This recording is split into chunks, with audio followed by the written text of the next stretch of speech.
Okay, welcome to First Thursday, the monthly podcast from the Labor Relations Information System. My name is Rick Poulson, and I'll be your host for the next hour or so while we discuss recent developments in the world of public safety labor relations. And this month, we're going to the swamps of Jersey. We're going to talk about two issues that are pretty important for police officers and firefighters and other public safety personnel, and that's marijuana, which is a rapidly developing issue, and also speech. And on marijuana, we're going to talk about whether otherwise lawful off-duty marijuana use by officers and other public safety personnel is permissible.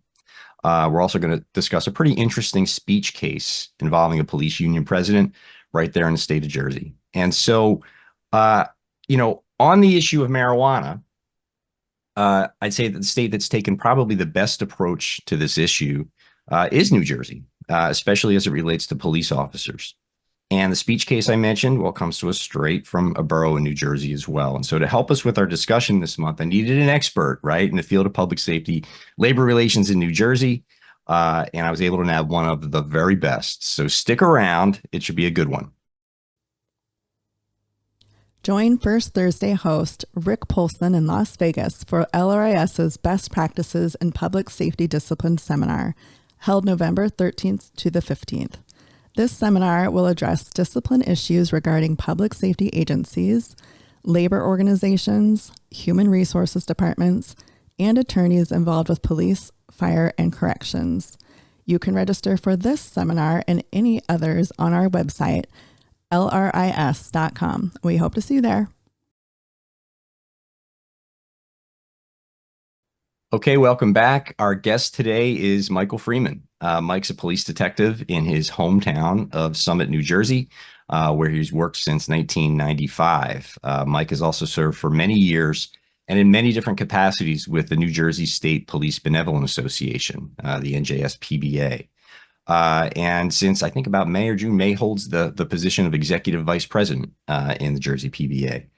Mike is a very good friend of LRIS, and I've gotten to know Mike over the years at LRIS seminars and at Jersey PBA seminars. I've always enjoyed his perspective on things, and so we're really pleased that he's agreed to join us on the show this month. Welcome, Mike. Thanks for having me, Rick. Thanks for joining us. Absolutely. How are things in Jersey? Pretty good. Not too swampy, but got a little bit of rain last night. Feels good here. If you have a podcast episode and it involves New Jersey, you have to make some kind of sideways Bruce Springsteen reference. And so if you don't do that, they don't allow you to do the podcast. So we had to get that one out of the way. Makes sense. Not too swampy in Summit, New Jersey, right? Summit's a pretty nice place. We're on the top of the mountain, so there's no swamp going on there. We don't worry about flooding that much. That's right. We make a joke that if the rain starts getting really heavy, wait another 10 minutes, it's going to be Krampus' problem. Well, you're from Summit, correct? You didn't just work from Summit, born and raised, yes. Why don't you so tell us a little bit about that. We always like to talk to folks about, what brought them to this small group really of people that, do public safety labor relations. And so let's start about talking about your background and what brought you into law enforcement. I got into law enforcement quite by accident. I was actually working in the private sector. I'd gotten a job while I was in college doing security at a pharmaceutical company. And when I was about to graduate, they made me an offer that I really couldn't refuse. It was essentially because a strike was coming with the union, the Teamsters union that was there. Okay. And they need to beef up security during negotiations. The previous round of negotiations was they call it contentious, sometimes violent. There were some trucks that were disabled. Accidentally, I'm sure that happens sometimes.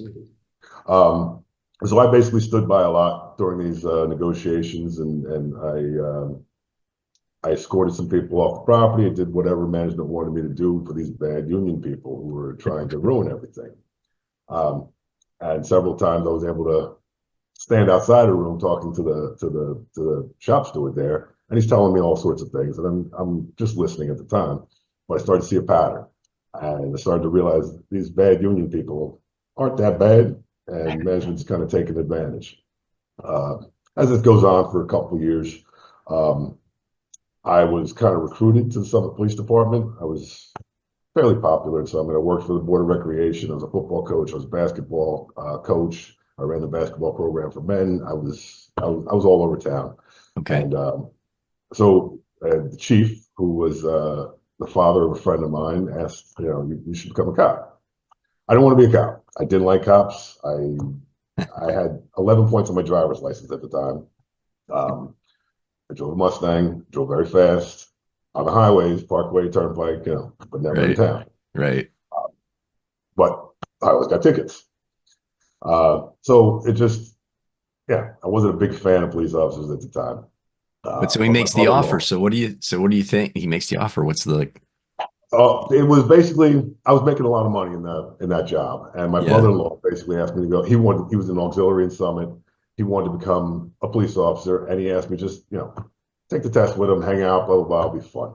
Yeah. I get off one day, I take the test, and 300 people showed up for this test. I took the written, and I came out number 1. I was like, geez, how's that gonna happen? Take the physical, came out number 2. And we go through the whole process. And finally, they made an offer. And the offer was not a lot of money at the time. Mm-hmm. But I knew the contract stipulated step increases. So within 3 years, I'd be back to where I was. I knew I'd have a pension that was guaranteed. I'd have health care. And I'd never be rich, but I'd never be poor. So I figured this is a good opportunity for me. My thing was I wanted to be involved in the community. I was always a problem solver. I wanted to help people out. So that was my draw to police work, not necessarily law enforcement per se. I didn't want to write tickets. I didn't want to lock people up. I wanted to solve problems. I wanted to, go to somebody's house and fix it. See the man, as they said on Adam 12, So, and that is the job, isn't it? I mean, you're professional problem solvers. To me, that's I myself and another guy that I worked with for years. We called ourselves solutionizers. Right. We worked nights. I always worked nights, and the sergeants at night didn't worry about me or him writing tickets, but he said if there's a dispute that comes in, you guys are handling it, and that was a guarantee. The lieutenants, captains, they didn't really like that same approach, so my evaluations weren't always stellar. But because you were resolving problems. You were resolving problems. That won't be reflected in numbers. Dispute resolution, whether it's a customer dispute, whether it's an employee dispute, whether it's a neighbor dispute, domestic dispute. That's what we dealt with on most nights, some type of disputes. And I was never the type to say, if we have to come back here, somebody's getting locked up. I hated that line. It didn't solve the problem. I'd prefer to, let's get some resolution here. We can live together so we don't have to come back here ever. Yeah. So fast forward, I wasn't a ticket writer. I was outspoken about not writing tickets. Bosses didn't really take to that. And I was told that I needed to do something that I wasn't comfortable doing against another officer with regard to writing a report of what I saw him doing.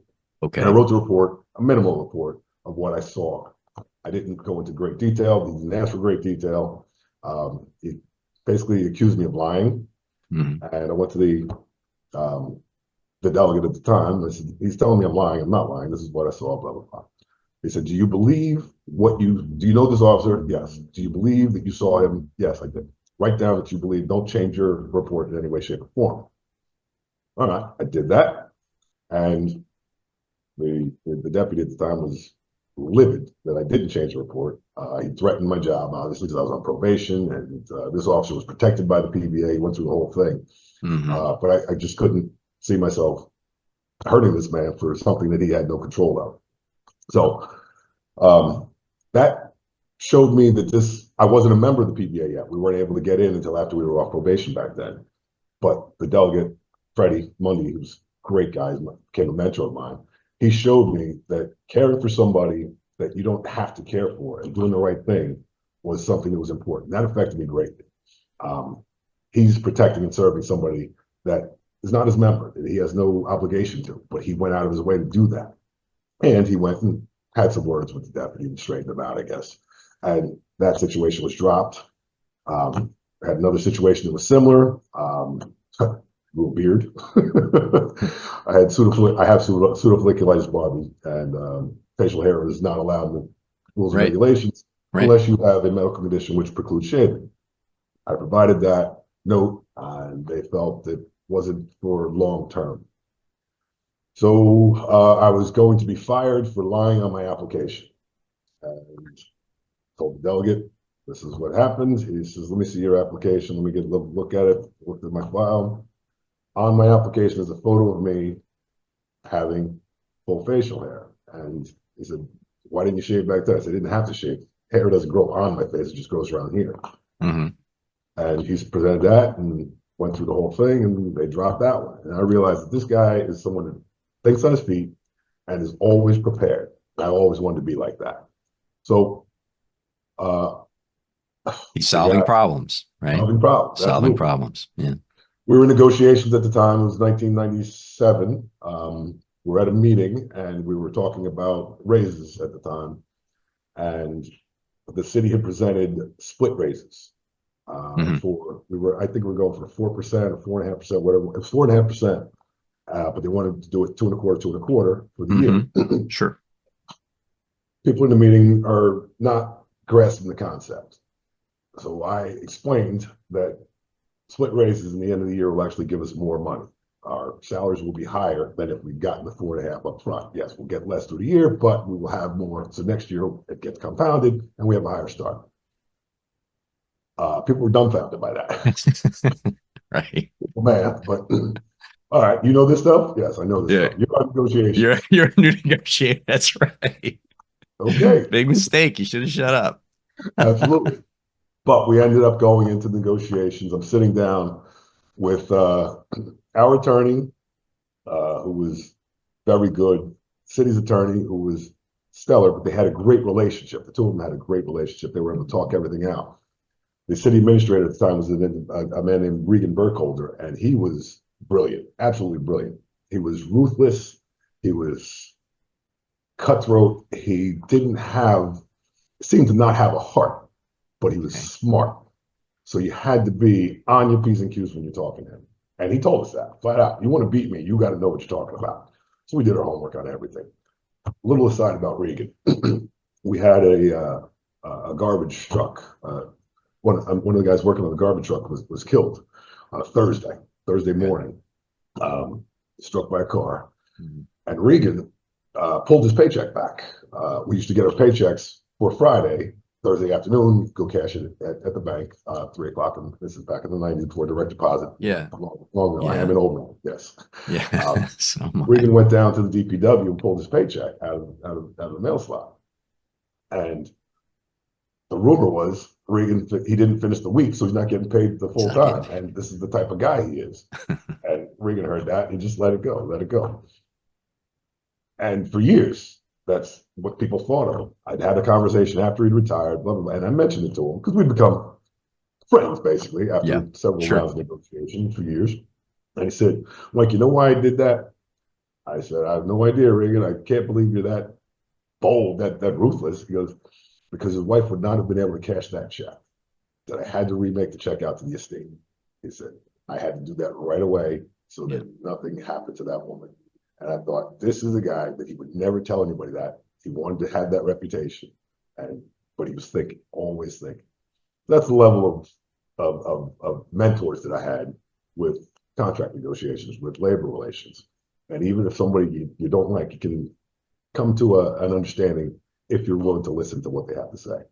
And you can learn from them. You sure can. Yeah, I just love the fact that, you're having conversations with them after he retired. It's just indicative of when you do this stuff, you build relationships, and it's just always these personal relationships. I at seminars, we talk about, I like most of the people I bargain against, most of the people I deal with, most of the managers. Yeah. They're doing their job, and most of them are not looking to hurt anybody. They're trying to do the right thing. And, there are exceptions. And when there are exceptions, then, I will act in an exceptional manner, but Exactly. for the most part, it's great when we hear those stories of those longstanding relationships because, some of our listeners don't have that experience. That's No. not their experience. And they think that it's just, you always have to be banging, banging, banging. Um, when, if you're always banging, there's a problem. That's a symptom of a larger problem, I think. But I agree wholeheartedly. I think that you can go with reasonable people can sit down and come up with a solution to any problem. You yeah, just have to be reasonable about it. yeah. And Well, I that's think the hard part.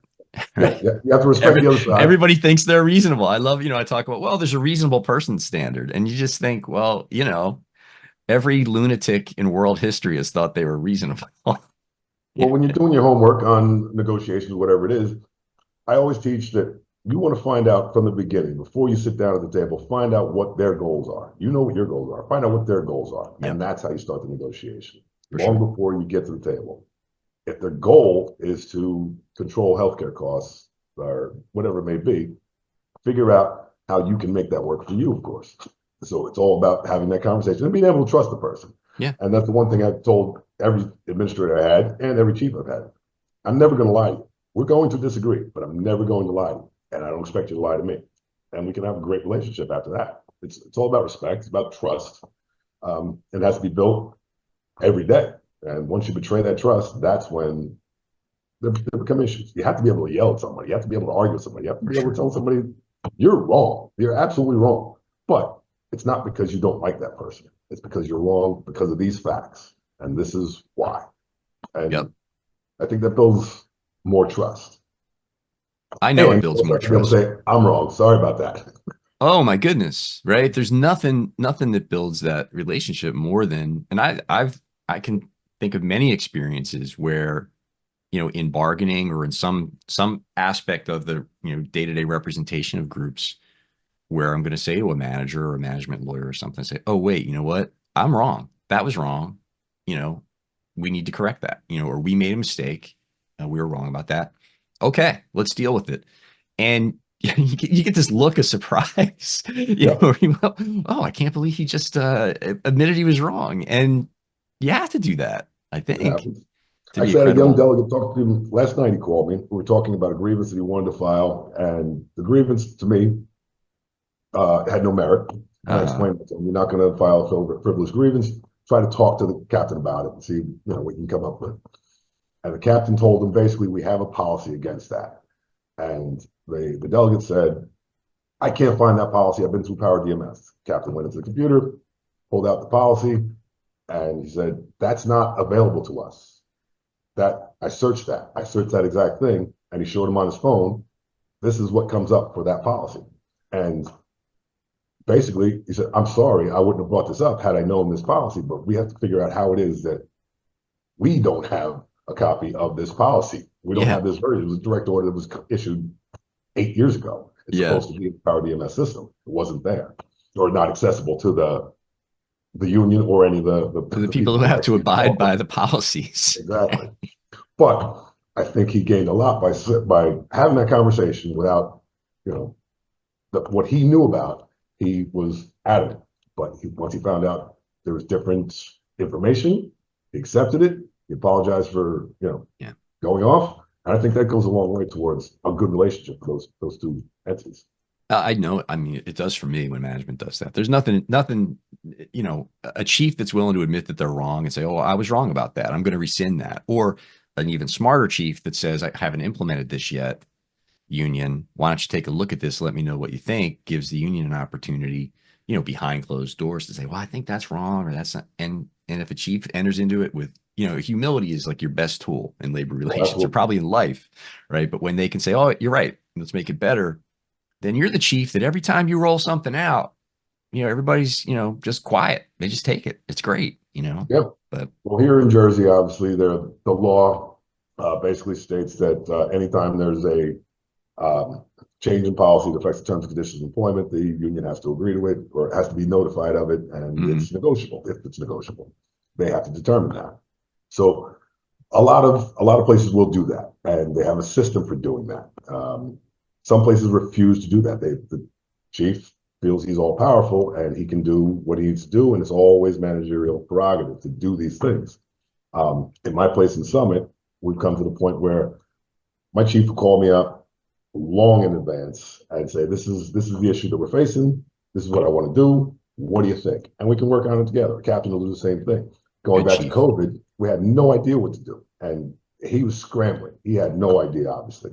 And at the time, he was a brand new chief. He said, I need to change the schedule to get fewer people here. This is what I want to do. And we have to compensate him in a certain way. And he changed the schedule from an 11-hour day to a 12-hour day. And everybody went from working a 4-4 schedule to a 4-12 schedule. Mm-hmm. And for the most part, everybody was happy. The downside was nobody could take off, of course. Yeah. Because people were getting sick. Yeah. But it was, it worked out. But that's a perfect example of him saying, I'm in dire straits. I need to change something. It's going to affect the membership. I need to go with the union. Yeah. And that happens in some places, many places, but a lot of places they just run what they want to do without trying to consult the union. And the union sometimes can do the same thing, at the table. Mm-hmm. If we enter the table and say, we know exactly, we have a problem, we've come up with the solution to the problem. Here's our proposal. I don't want to hear what your opinion on it, right? I just want you to agree to it. That's not going to work. It never right? works. And we just have to understand that a lot of times, if we're honest about what the problem is and what our suggested solution is, the folks on the other side might have a better idea. They might have a better way to solve it, and it might help them a little bit. And that's great, if it does. But you have to have that, that approach. Well, and that's the approach you guys. That's why you have such success in Jersey, and it's obvious that you guys are doing well. Let me ask you a little bit about. Let's move into the cases here. I want to ask you about the issue that I started off the show talking about. It's marijuana, right? And you became a cop in '95, right? It's just such a sea change in how the country views marijuana. And I don't smoke cigarettes, right? So I have an opinion, but it's not really kind of what this show is about or what we talk about at LRIS is about. But it's about how the issue of marijuana and the gradual legalization of marijuana is affecting public safety personnel. And just so by way of background for our listeners, about half the country has recreational marijuana laws. Marijuana is a slang term. Marijuana itself is slang. It's like saying weed, right? Lots of different terms, right? Cannabis is probably the most appropriate term, but if we, if I say marijuana instead of cannabis, you don't have to email me and let me know that. So we're just gonna get that up front. Just like when we talk about Brady Giglio, I know it's pronounced Giglio, but it's all right, so we can deal with it. But about half the country's recreational, and about 40 or so states are medicinal, right? And so, and we're going further and further in that direction. Every year there's another referendum that's addressed. Of all of the states in the country that have dealt with the question of, and usually there's a template for these laws, and generally there'll be some statement of protection against retaliation for using, let's say, cannabis. And sometimes there are exclusions. Sometimes there are categories of worker who are excluded from the protections. Usually that's not going to include public safety personnel, believe it or not, if you look at most of the statutes. And the protections will usually go further and have some specific prohibitions in the workplace and say employers cannot do this, that, or the other thing. And a lot of it has to do with pre-employment testing and promotional testing and that type of stuff. But where we run into issues is where we have a workforce with a drug testing program. That, and usually random is the issue that we bump up against. But you have drug testing program, and marijuana is one of their prohibited substances. What do we do when an officer uses marijuana lawfully in their state, whether that's recreational or they have a medical marijuana card? And we have a drug testing program at work, right? Where if you pop hot for marijuana, that's going to result in discipline. We've had a lot of conflict over that, especially when the laws change. Now, New Jersey has a pretty good look. New Jersey's got recreational marijuana, and Jersey's law passed, I think, in 2021. Is that right, Mike? 2021. 2021, not 1921. And so Jersey's rollout was not super smooth. Mike, you want to talk a little bit about, how that, well, first of all, Jersey's law. Does Jersey's law protect police officers? Yes, it does. The law is called the CREMA, Cannabis Regulatory Enforcement Assistance and Marketplace Modernization Act. CREMA.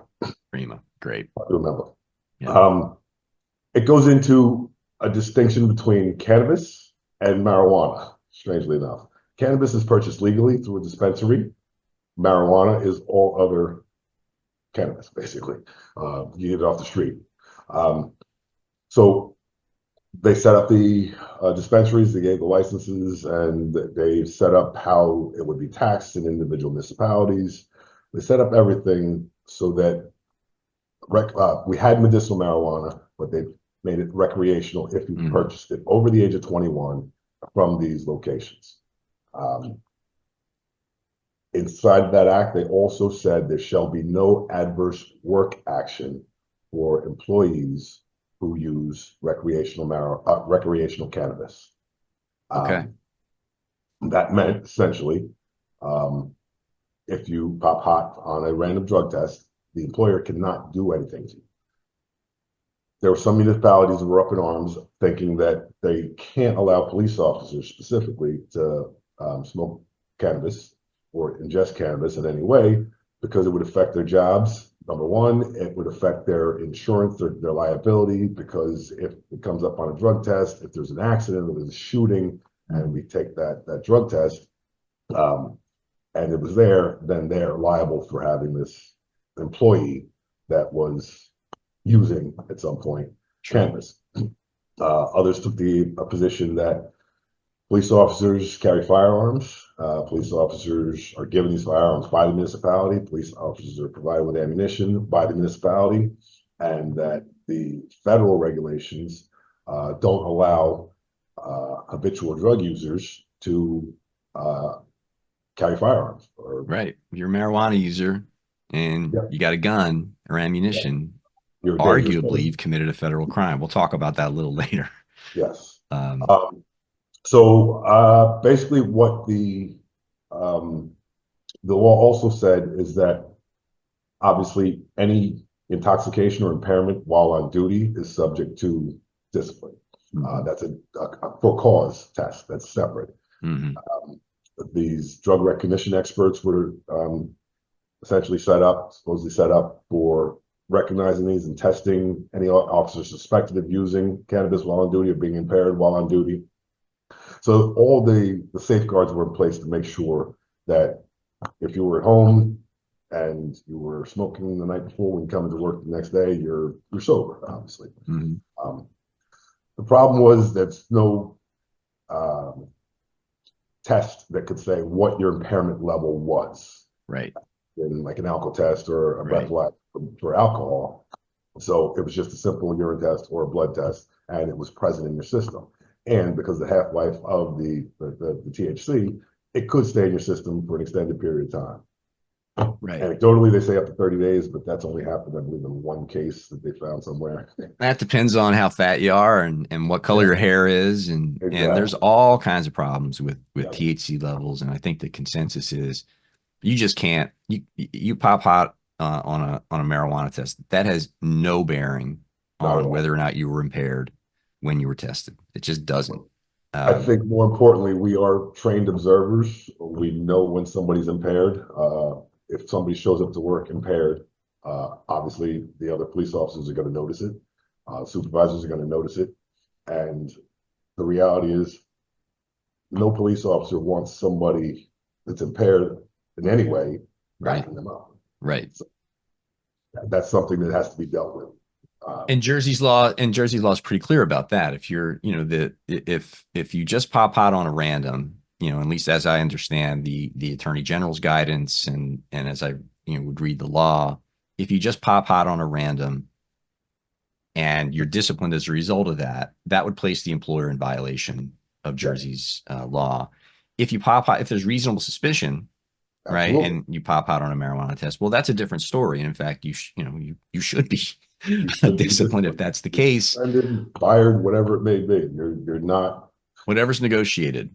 Yes, Yeah, absolutely. because you might have lawful use, but whether something's lawful and whether it's permissible at work are a different story. I mean, where we wind up with marijuana is, a three-word statement. Marijuana is beer. That's what marijuana is now. Yes. And so you can drink beer off duty, I think, right? Yeah. And you can drink alcohol off duty, and that's not a problem. But if you're impaired, that's a problem. And marijuana is now moving into that category. In fact, there was we reported out on this. There's a Gallup poll, I think it was a Gallup poll on daily use, right? And it asked Americans, what's your daily drug of choice? And I may get the numbers a little bit wrong, but it was daily or, regular. 17 million Americans a day reported to use marijuana either daily or regularly, as opposed to it was like 15 million with respect to alcohol, and it was the first time that marijuana had passed alcohol. And so, again, whether it's a good thing or a bad thing is really, for other people to figure out. But it's clearly here. There's too much money behind it. And it's going to, other states are going to wind up looking at what you're looking at, which is no random testing. Now, I wish it was that simple. Oh, and are the drug recognition experts, are they up and running yet in Jersey, or? Not in Jersey yet, no. Yeah. That's been the issue, one issue. But obviously, we're not experts per se, but we are pretty damn good at recognizing it. Yeah. So the interesting part of it now is after the legislature actually used the rationale that marijuana, cannabis is beer, just like beer, and they didn't want to make us or any employees second-class citizens. If everybody can do it, why couldn't police officers? And they didn't want to make that distinction for anything, absolutely. So I thought that was fair. It's something we weren't expecting per se, but it made perfect sense. And to be honest with you, we haven't had any issues in the 3 years since it's been legal with somebody showing up impaired and causing an issue or having a problem, whatever it may be, for cause. As far as I know, I haven't heard a single case. And you guys are everywhere, right? I mean, I probably should ask you this. How many groups does the PBA represent across the state? The New Jersey State PBA is made up of 374 local associations throughout the state and 31,000 plus members, almost 32,000 members that we have. Municipal, county, some state agencies, not the state PBA, not the state police, and corrections, sheriffs. We have all of them, yes. And you haven't seen any, since the change in the law, you haven't seen an uptick in people, reasonable suspicion tests and people testing hot for marijuana. Yeah. No, that's great. That's encouraging.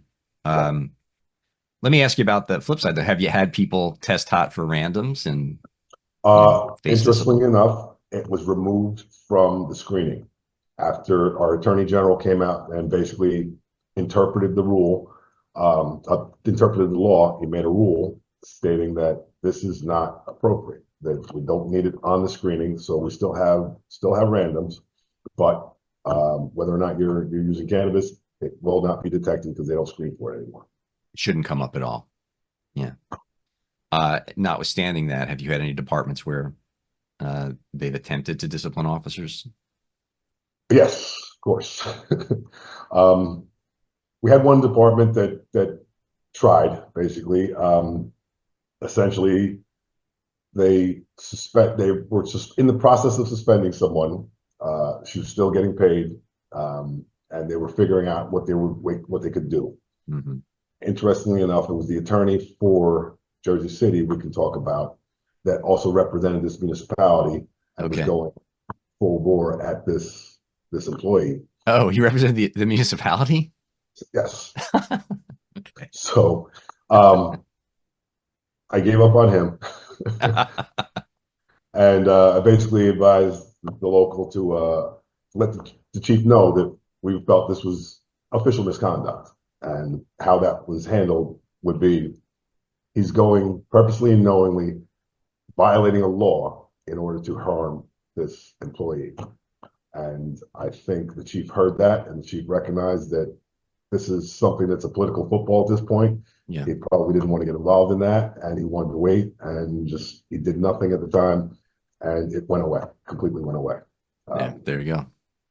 That's problem solving, right? I mean, that's that's labor relations, I think, at its best, where you have something that you could wind up, I always say you never want to be one of these cases we're talking about, right? You want to have the issue resolved before it gets to any of that.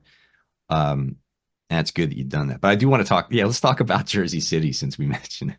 So Jersey City isn't, and the PBA is not in Jersey City, right? No, Jersey City is represented by an independent union themselves, the Police Officers Benevolent Association in Jersey City.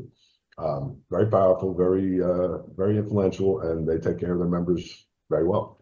Great. And in this case, it sounds like they have so far. Just to give the listeners some background, and you can Google Jersey City police marijuana, and you'll find lots of stories about it. And we're going to report out on one of the cases in our public safety newsletter in September, I think. And so if you don't subscribe to that, please. But Jersey City, after the Attorney General in Jersey issued guidance to local police departments saying, listen, you have to comply with the law, and you can't you can't do random testing for marijuana or for cannabis for police officers. There were, a number of departments that didn't like that, and pointed to, maybe some federal government rules that might conflict with Jersey's standard, and attempted not to comply with the state law. One of those places is Jersey City. And so the mayor of Jersey City, who everyone says is going to run for governor next year, right, comes out and says, I'm not going to comply with this guidance. And, we can't have our cops smoking pot, and, all kinds of the crazy stuff like that. Lets the officers know that they're not going to comply with the law. And I think about 6 or so months into after that announcement, we had a couple of officers pop hot for marijuana in a random, and that department has fired 3 officers. Each of those officers filed appeals to the State Civil Service Commission. Each of those officers was successful, and in 3 separate decisions, State Civil Service Commission said the test was illegal, it was improper. There's no basis to discipline these officers based on lawful cannabis use consistent with New Jersey statute. The city of Jersey City has refused to comply with those orders. As far as I understand it, those officers are still out of work. The city's being fined. I think they're getting fined every day that those officers are not out. Forget about back pay and all this other stuff.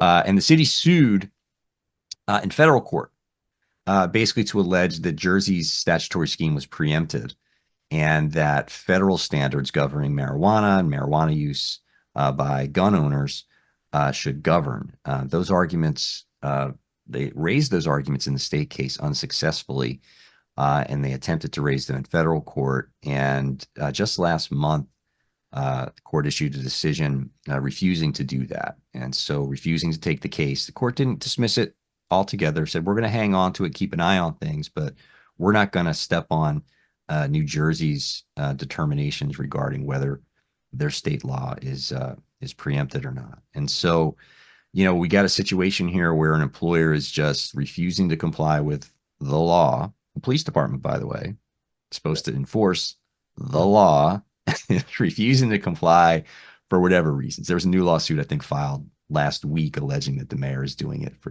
political reasons. And it's just a mess. And you don't want to be in that situation. And sometimes you find yourself, in the public sector, and Mike, this, gosh, in the public sector, we work for politicians, and sometimes politicians do things for their own reasons. And real people have to deal with the consequences of that, right? That's it. Yeah, it's a crazy one. We're going to keep an eye on that one. And I want to talk about 2 cases related to marijuana that deal with the Jersey City situation. And these are also cases that I think we report on in our next public safety labor news. The big case is a U.S. Supreme Court case, and what I like about uh, our newsletter and what I like about these podcasts and our presentations is just the variety of things that we speak about. The last time I was on camera for one of these things we did was our privacy webinar, which you can access from LRS's website. And one of the cases we talked about was whether a correctional officer could masturbate in the locker room and what his privacy and speech rights were, in relation to that. And so it runs the gamut. And so now we've got a U.S. Supreme Court case out of Arlington, Texas, out of the Fifth Circuit, involving a criminal defendant by the name of Zaki Rahimi. And so the case is U.S. v. Rahimi. It was decided in June. And, Mr. Rahimi was a solid citizen in Texas, commits a few crimes here or there, multiple shootings he was involved in, a hit and run. He also happened to be under a civil protective order for allegedly assaulting his ex-girlfriend, right? And so he was subject to a domestic violence protective order. One of the requirements of the order was that he cannot possess a firearm, right? And that's nothing unusual about that. What happens is there's a call for service at Rahimi's home. The police search the home. Lo and behold, we find a rifle and a pistol. So he's charged with violating Federal Criminal Code Section 922 G8, I think, or G3, which makes it unlawful for someone to possess firearms if you're subject to a domestic violence protective order, right? And that's pretty much, everyone knows that's the rule, right? What's the problem? The problem is Rahimi or his lawyer raised as a defense a constitutional argument that his Second Amendment rights to own a firearm were infringed by this federal, essentially, gun regulation. And the reason why he made that argument was that the Supreme Court had set a different and higher standard to be used in weighing the constitutionality of gun regulation in a 2022 decision out of New York City, New York State Rifle and Pistol Association versus Brune. And, essentially the test that, or part of the rule set down by Brune in invalidating a may carry provision in New York City was that we need to look, in weighing the constitutionality of gun regulations, we needed to look at whether or not those regulations are consistent with the nation's historical tradition of that type of regulation, which a lot of people interpreted as we jump in the time machine, we go back to 1791 and see if there's an identical statute on the books. And if there isn't, it's unconstitutional, right? That decision opened the floodgates to arguments that pretty much any gun violation, any law on the books that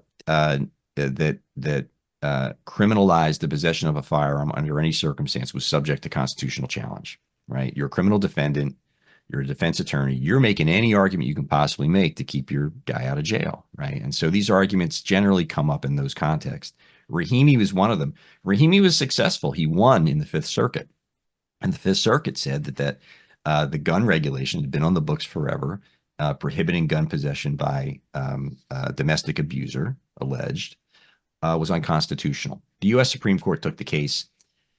In the meantime, there were loads of challenges to federal gun laws, including Section 922G3 of the Criminal Code, which says that if you are an active user of drugs, you cannot possess a firearm, right?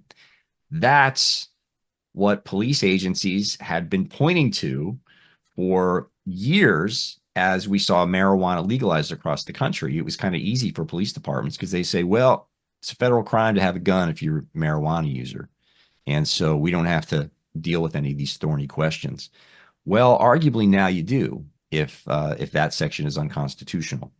And so the Rahimi decision comes down in favor of the government, not Mr. Rahimi. And it's not particularly surprising given the facts, right? And the question in that case was whether or not federal gun regulation at issue there violated the Second Amendment. And so does the Second Amendment protect the rights of domestic abusers, right? How do you think that's going to come out, right? It came out the way you think it would come out, and it came out in favor of the government. And the Supreme Court's justification in that case was that the limitation on gun ownership at issue in the criminal code in that particular instance was unique, right? And so that when you have a situation where an individual has been found to pose a credible threat, right, to the physical safety of another person, that they can be temporarily disarmed, consistent with the Second Amendment. So we have a temporary ban, not permanent, right? And it's not based on a whim. It's based on some determination that somebody poses a credible threat. And the court, in its decision, cited, many similar regulations at the time that would impose limitations on gun ownership. Not exact, right? Not the exact same law in the books, but similar regulations that existed. And the court, I think, in a message to lower courts who had a lot of trouble interpreting its Bruin decision, right? An attempt maybe to close the floodgates. The court noted that, we don't need a historical twin, right? When we're going to apply this test, right? We're looking at something that needs to be similar. There needs to be some similarity in the nature of the regulation. If not, we may have an unconstitutional deprivation. But if there's some similar type of regulation, then the government may very well be successful in these challenges. And so the Supreme Court issues that decision, and there are concurring decisions and consent and dissenting one dissenting opinion. And what our question is, well, what does this now mean for all these challenges to Section 922G3, right? And some people call that, what's the Hunter Biden situation, right? If you have a gun, you're an active drug user. Have you committed a federal crime or not?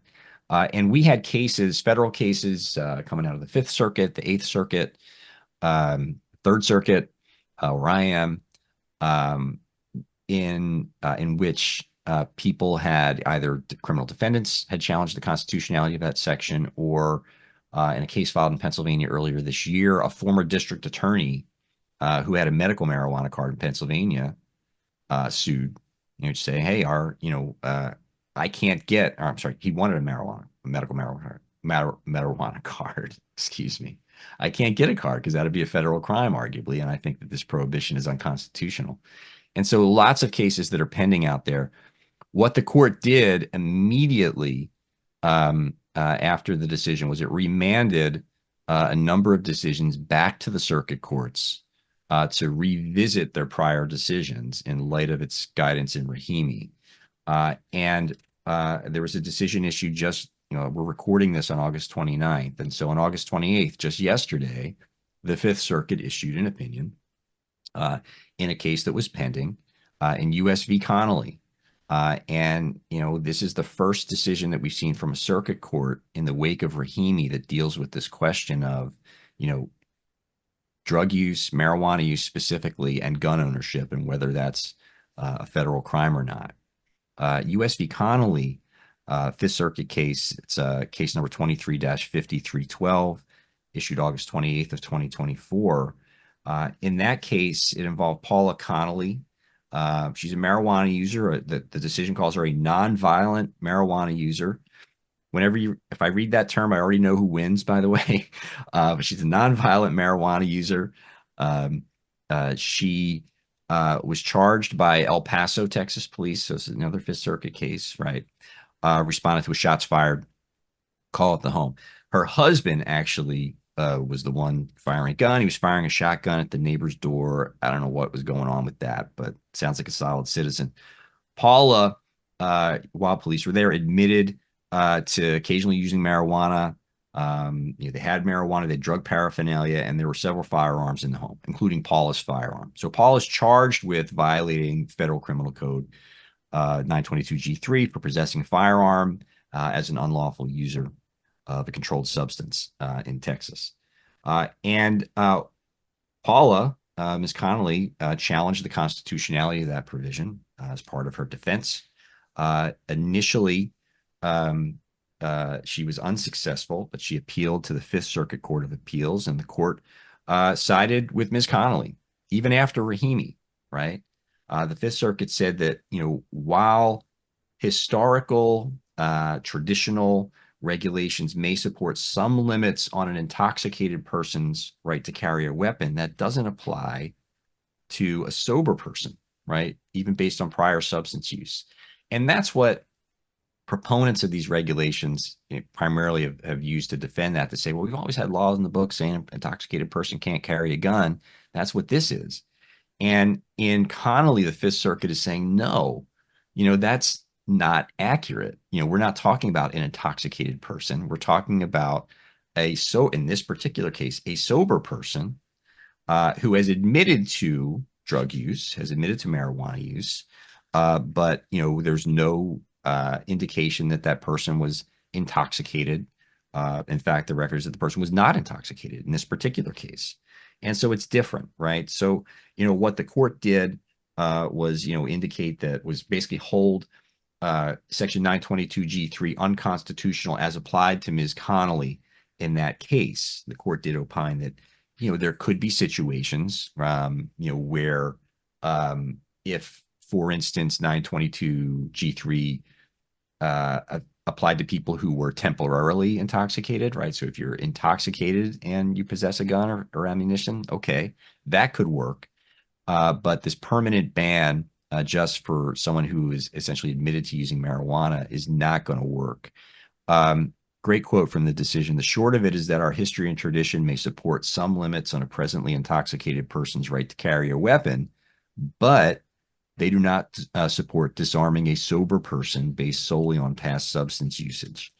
Court goes on to say that just as there's no historical justification for disarming citizens of sound mind, there's no historical justification for disarming a sober citizen not presently under an impairing influence.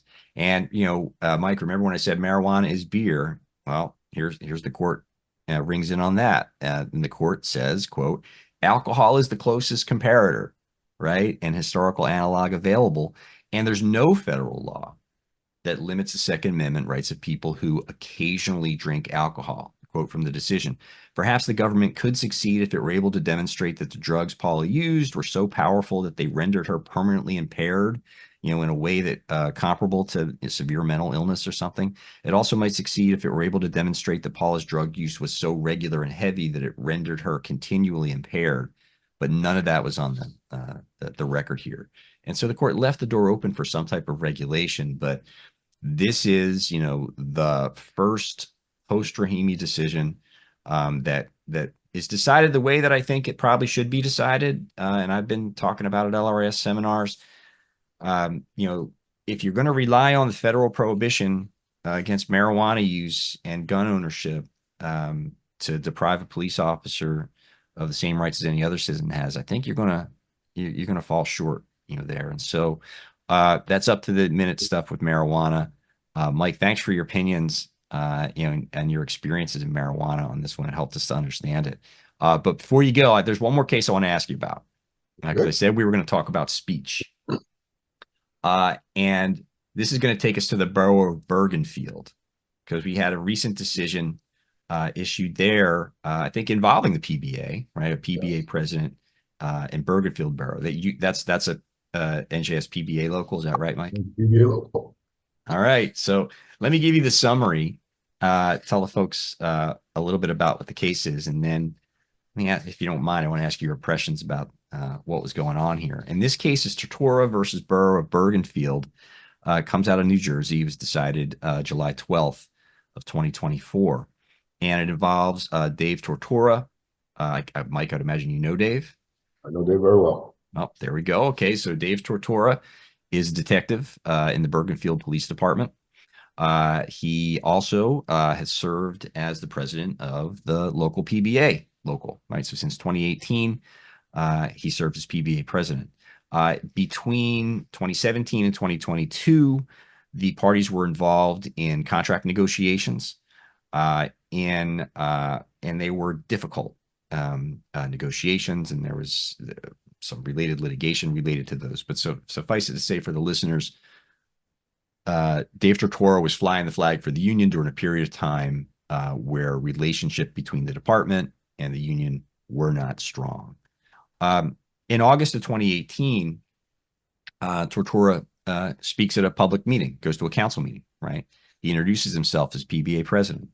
And, he is there. Mike, you may even have been at that meeting. I don't know. But he says he's at the meeting, and he had other officers with him. And when he was at the meeting, he explained that the officers had elected to go to interest arbitration. They had no other choice. He criticized the borough's approach in bargaining and, their insistence on engaging in hard bargaining. And he, told the elected officials how disappointed he and his fellow officers were, right? So he was an outspoken advocate for his members. The parties did go to interest arbitration. They did get a final award. The borough refused to comply with it. Lots of back and forth there. And the whole matter wasn't resolved until, sometime in 2022, right? So Dave's out front, or Detective Tortora, is out front, in this contentious labor dispute. Now, in the meantime, right, we get a new police chief, Mustafa Rabo, posts a picture on the department's Instagram account. Right, so we have a little social media involved here. Puts a picture on the department's Instagram account with officers and a mayoral candidate and some council candidates that could be interpreted maybe as an endorsement. It doesn't say we endorse whoever, but, they're standing together. They're all smiling. So, you can do the math. This is 2 weeks before a mayoral election. And Tortora comments on the post, right, on Instagram. And he basically says, hey, the PBA doesn't endorse political candidates. Don't take this as an endorsement. We're not endorsing anybody. So Tortora is actually kind of clarifying things, but he's doing so publicly, in response to this Instagram post. The case says that the chief and Tortora discussed this exchange. I'm sure they did, in the wake of the post. They had an in-person meeting, and the chief basically said, don't expect to get promoted, Mr. Social Media Star, if that's the way you're going to be. All right. I'm not quoting the chief, but that's basically what he said. You can read the case. Tortora then gets assigned to patrol shifts. He's a detective. But the chief says, maybe you need some highway therapy there, right? And we're going to put you back on the road for a couple of shifts. Now, at the time, Tortora was sitting number 3, right, on the promotional list for sergeant.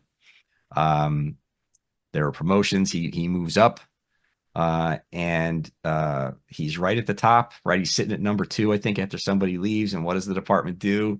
They let the list expire without promoting Tortora, which is, can be their right. In a vacuum, it's their right. It's always a source of contention. So Tortora does not get promoted. Okay. What happens next? 2021. Tortora learns that a council person suggested to another officer that the union should get rid of Tortora as president because he's too hard to deal with in negotiations, right? And so, hey guys, why don't you get rid of that president? Things could be a lot better for you if you got rid of that guy. So we've got a threat not to promote, an actual, probably failure, refusal to promote. We have assignment back to the road, and then we have a council person saying, hey, maybe you guys need to make another decision. And so what happened, was Tortora sued the borough, and he sued them for retaliating against him for his protected speech, his protected union activity in this case. Now, in order to prevail in First Amendment claims, and we talk about these a lot on the podcast, you have to allege that your speech is protected, right? It has to be protected speech. And so the first thing you have to do is allege that you're speaking as a private citizen, not as, in this case, a police officer, and that you're speaking on a matter of public concern, right? So if you're speaking as a private citizen on a matter of public concern, then the court gets to essentially balancing the interests. And, when you do that, it's, you balance the officer's right to speak about something against potential disruption in the department. Now, the court sided on the first 2 questions with Detective Tortora. These weren't just griping. This wasn't just, intra-office disputes. We weren't talking about Detective Tortora speaking as an officer. He was speaking as a union representative, right, as a private citizen in that capacity. And he was talking about issues that didn't just affect him, right? They affected everyone, right? If we were going to allow this type of abuse of a union officer. What the court did was determine also in balancing the interest that Tortora's interest outweighed the borough. And so, the court noted a couple of specific facts, right, related to retaliation, and it's the things that we talked about, the being passed over for promotion, and the council member's suggestion that maybe the union ought to file a new president. And so, in that particular instance, this was a case where the borough had filed a motion for a case on summary judgment, and the court sided with Tortora. So that's a pretty big win for Detective Tortora, for retaliation against him, for his speech. Now, Mike, let me ask you a little bit about, without getting into the specifics of what is probably still active litigation, we have a situation where a PBA president is speaking up, right? And he experiences retaliation. So as executive VP, right, of the state PBA, I'm sure you've had incidences, or even in your own experiences. Have you had incidences where, there's some blowback if somebody steps up to lead the bargaining or speak up on behalf of people? Are there consequences? Oh, absolutely. And that's the unfortunate reality of being an effective union rep. To be good at your job, to truly protect your membership, you have to go out on a limb. And Dave did that. Dave's a very passionate individual. He's a smart guy. He knows what he's talking about when he opens his mouth. That's for sure. And as I said, he's passionate. So he, I think, rubbed the adversary, the administrator in town, the wrong way, because he was telling him flat out, "You're wrong on this. You're absolutely wrong on this." I actually got involved in it directly, and I felt the frustration Dave was feeling. But I don't work there, so nothing can happen to me. So I can have choice words. Right. I actually wrote an article in New Jersey Cops magazine about that situation a while back. And it's just, unfortunately, Dave apparently felt the effects directly. I think what a management team can do, if they don't like what the union's doing in supporting their members, they can do damage to a member's career, to a union rep's career. Promotion is a viable option. This is a job that we do.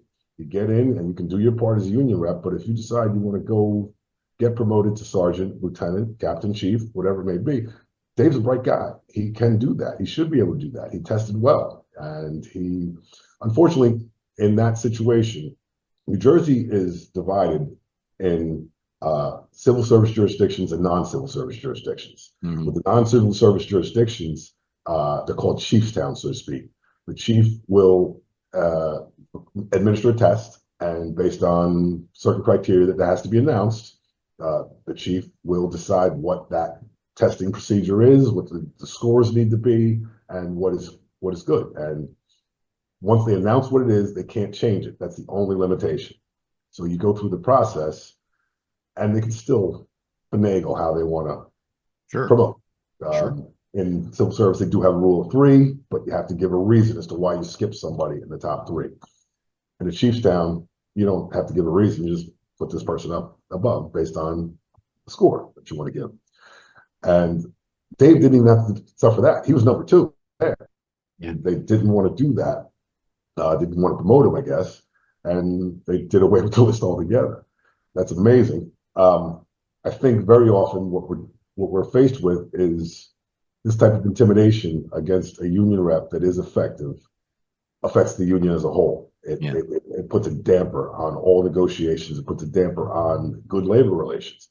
And in New Jersey, again, the policy of the state, the official policy of the state is that the public good is served by good management labor relations. And that is stated in the beginning of the Employer-Employee Relations Act. It's first paragraph, and it's what we try to live by here. When that gets disturbed, disrupted, destroyed, whatever it may be, that lasts for years, because whoever's going to take over for Dave as the PBA president is going to know what he or she is up against. Yeah. If they were to speak out against what we felt, what I know to be an absolute violation of the law. The award was given, and they refused to sign the contract. It boggled the mind, the rationale they gave in the borough. So Dave's suffering for a lot of members, but he's standing strong and he's doing what he needs to do legally. The litigation is still going on.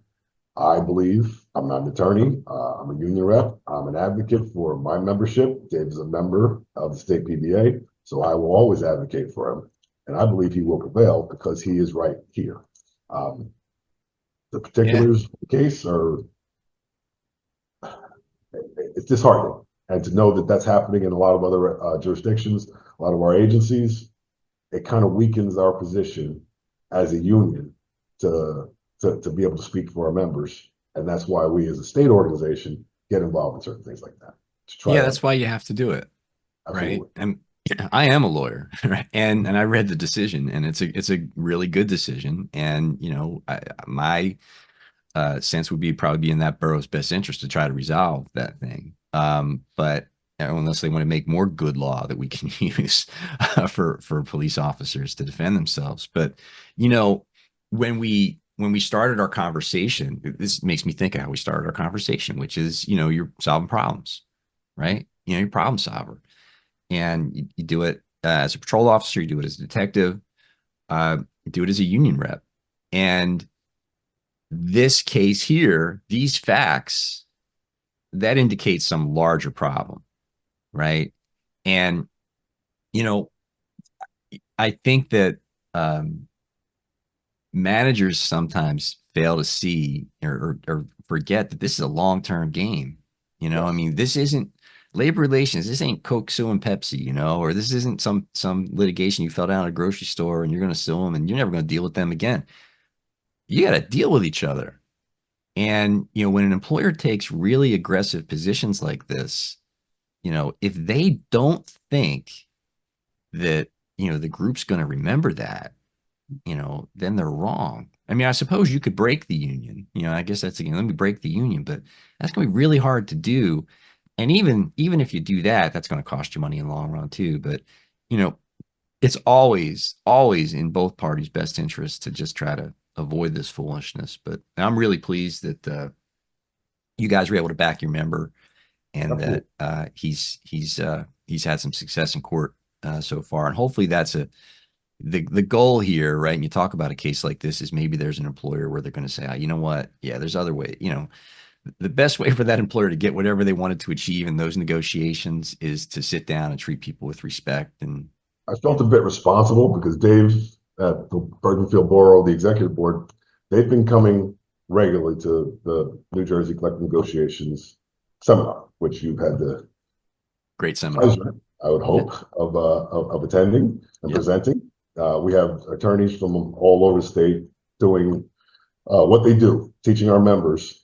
My goal in that is to teach the members how not to use attorneys, how to handle this on their own, because it is a long-term relationship.